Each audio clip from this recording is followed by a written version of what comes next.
I wanted to say that it's actually a great pleasure for me, A, to be in Kingston, a town that I'm crazy about, and a town that was very important to me, by the way, when I was working on the stone carvers, because this is the town that houses the archive of Walter Allward at Queen's University. Walter Allward, for those of you who have read the book, you'll know, was the architect or architectural technician. He wasn't, in fact, a graduated architect, who was responsible for the design and then overseeing the building of the monument of Vimy at Vimy, France. A great, well, probably one of the great war memorials of the world, never mind Canadian war memorials. This is a phenomenal war memorial. Very moving, very profound, very much like a cathedral in a way, in the way that it's placed against the sky.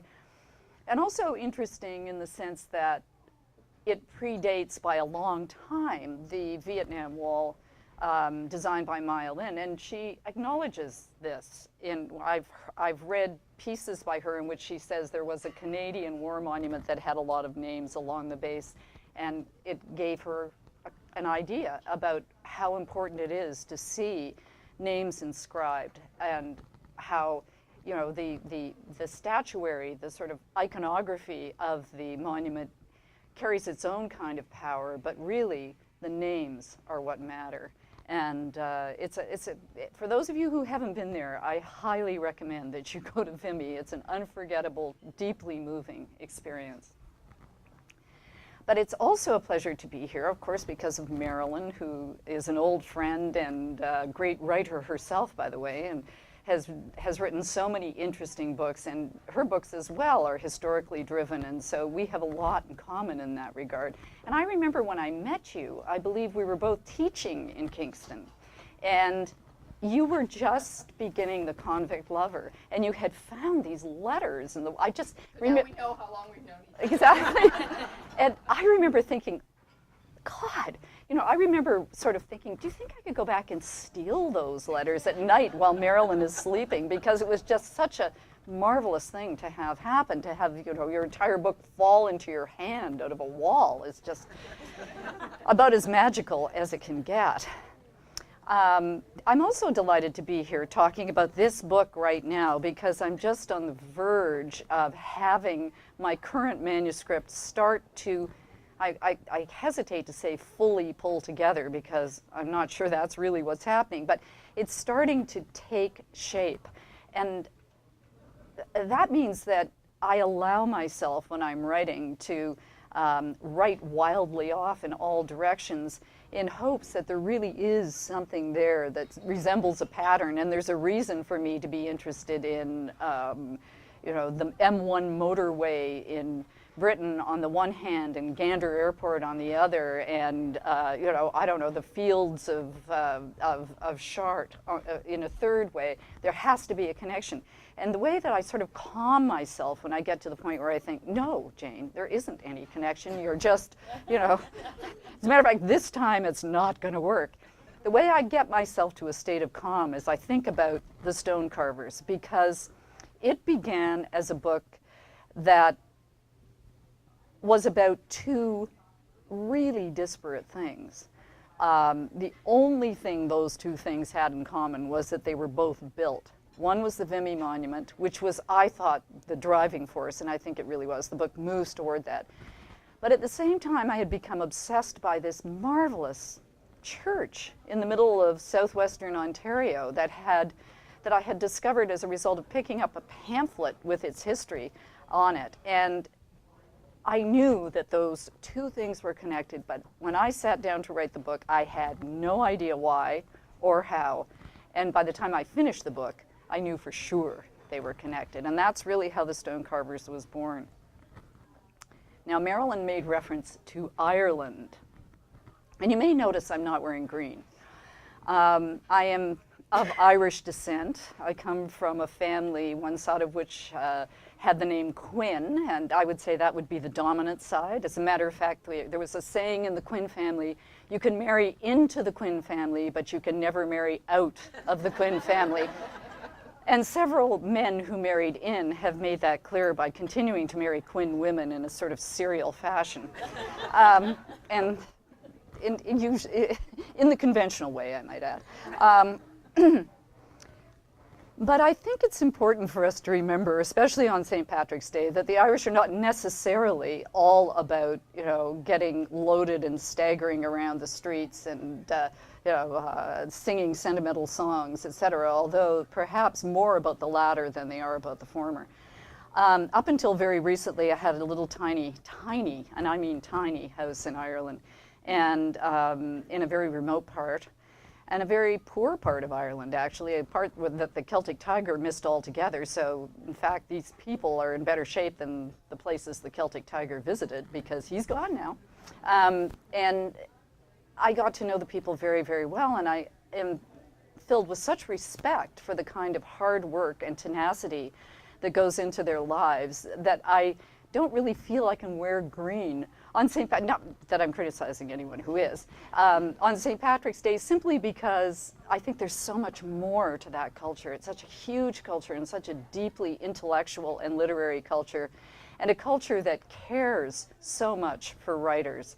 So what I thought I would do today to begin is read a couple of sections, instead of wearing green, from the stone carvers that are Irish in nature. And I should add that I had no intention of including an Irish character in the stone carvers at all, but because I was writing parts of it in Ireland, Ireland kept kind of muscling its way in through the door.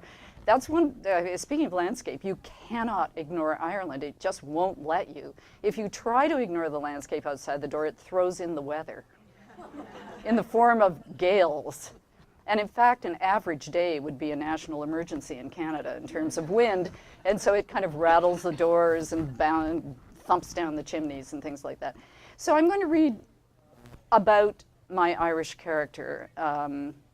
I should say that this particular character has become so real to some people, which is enormously gratifying for me as a writer, that the people, the guides at the Vimy Memorial tell me that they see literally dozens and dozens of people a year who are looking for his name on the monument. And of course it's not there.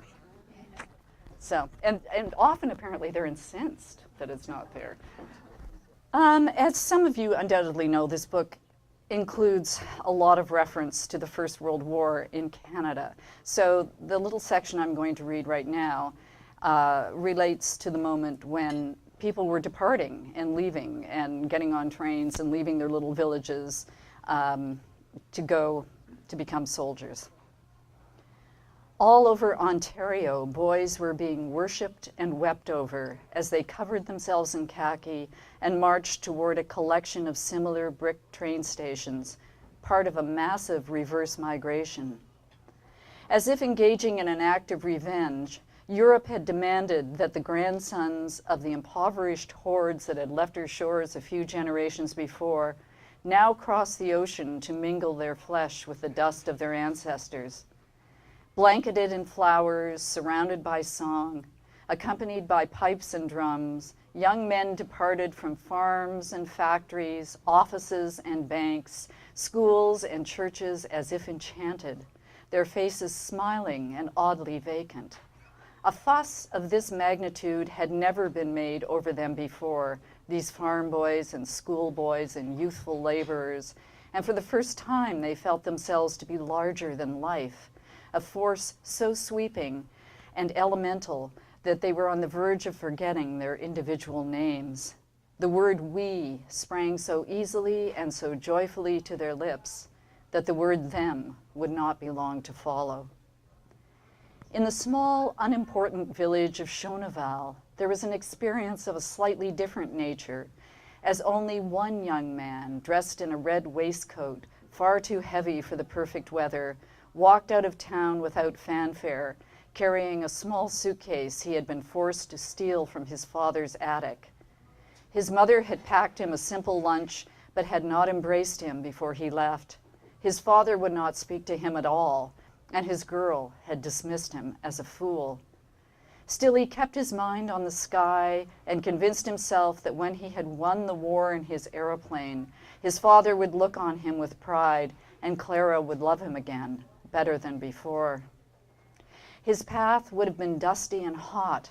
He might have slung the waistcoat over his shoulder after a mile or two, and as time passed, the familiar scenes of his youth and childhood would give way to the similar but less familiar fields and woodlots on the outskirts of neighboring towns and villages.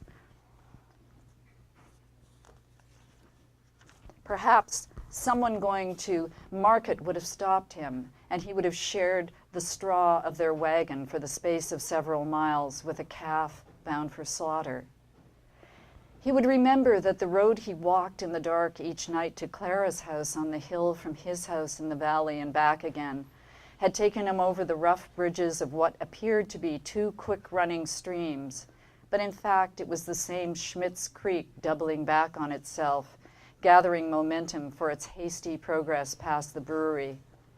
He would remember that his father had compared this artery of water unfavorably with the little Coomera River that ran past his family's cabin in the Kerry Mountains, a river whose small brown trout had saved his antecedents from certain starvation during the famine.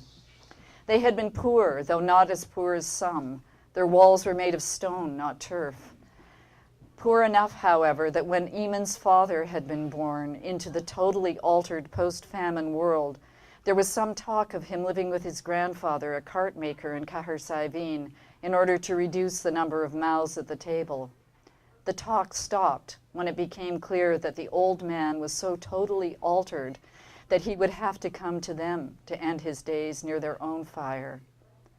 And so Eamon's father had grown up beside the Coomera River and the dark lakes it flowed from, in a landscape of extraordinary beauty with no future in it, until at 18 years of age he had walked to Tralee, joined the crew of a creaking, overcrowded ship, and had sailed for Quebec, carrying the impossible fields, lakes, and mountains in his mind when he did so.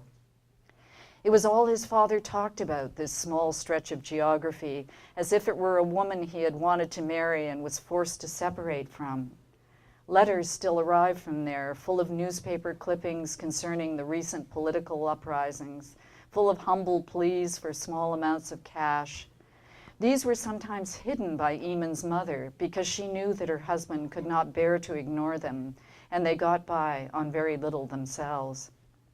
Eamon had found the envelopes in the attic and had read the contents secretly, and though he was only 10 or 11, had worried about the fate of those who wrote them, knowing that his blood was tied to theirs and that the old country, the country they were writing from, was not free.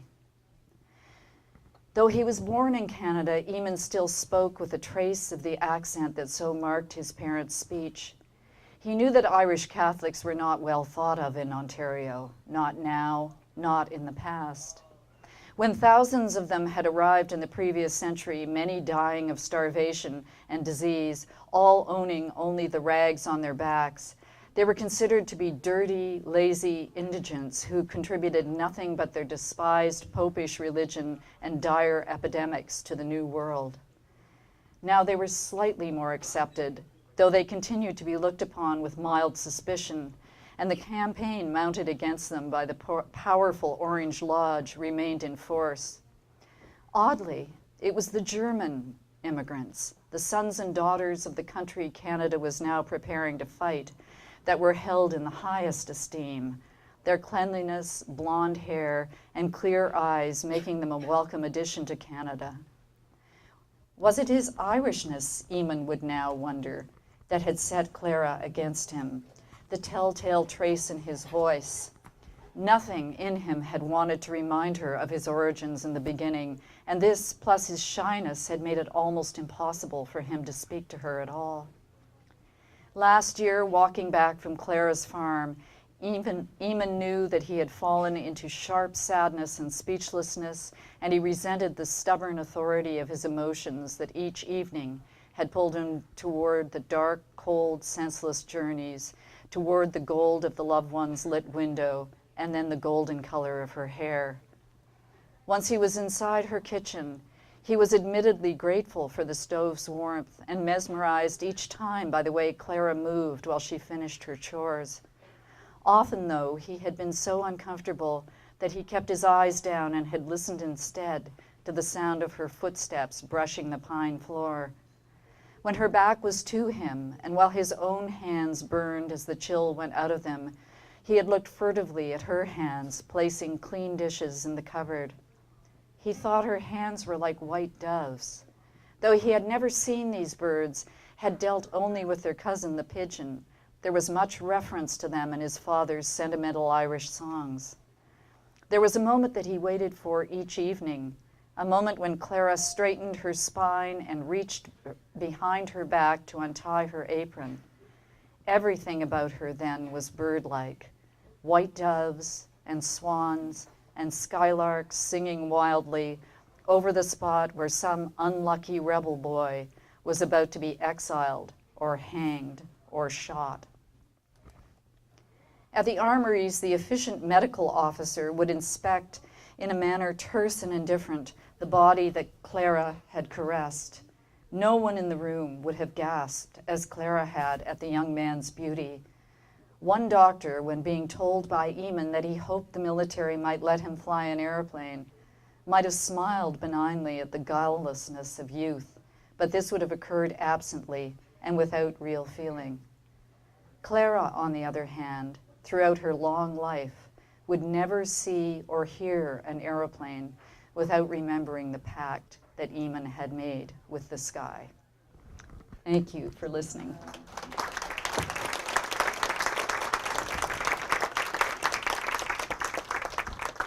So the book, as I say, in a way does deal with Ireland in a kind of indirect way, but I do think it's important to remember that in this country, we are all immigrants, unless we're First Nations.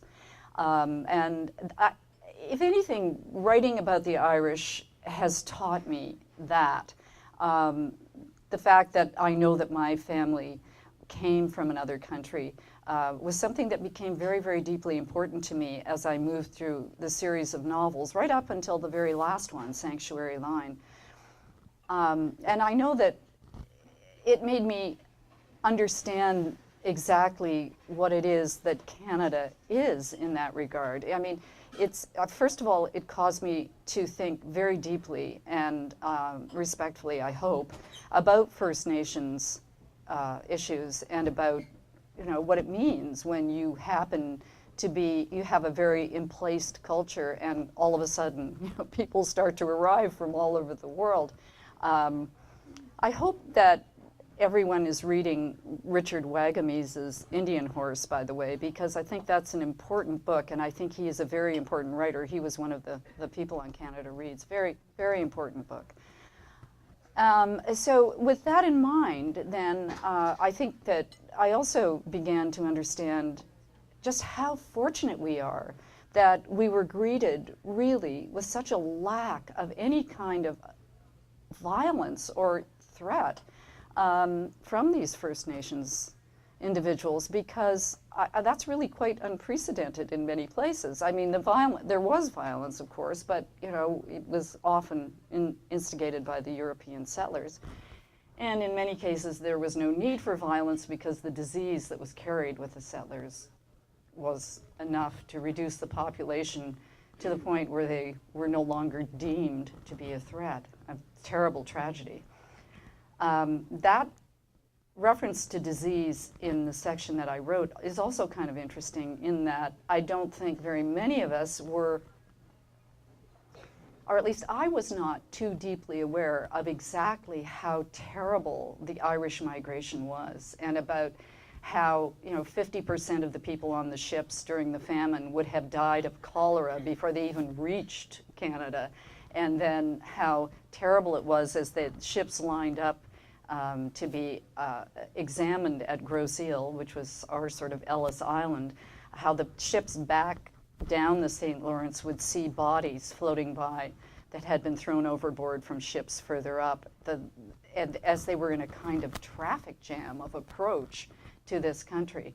So all of those issues have always been important to me, along with the great interest in place and what place means, and whether, I mean, it's an ongoing argument in my mind.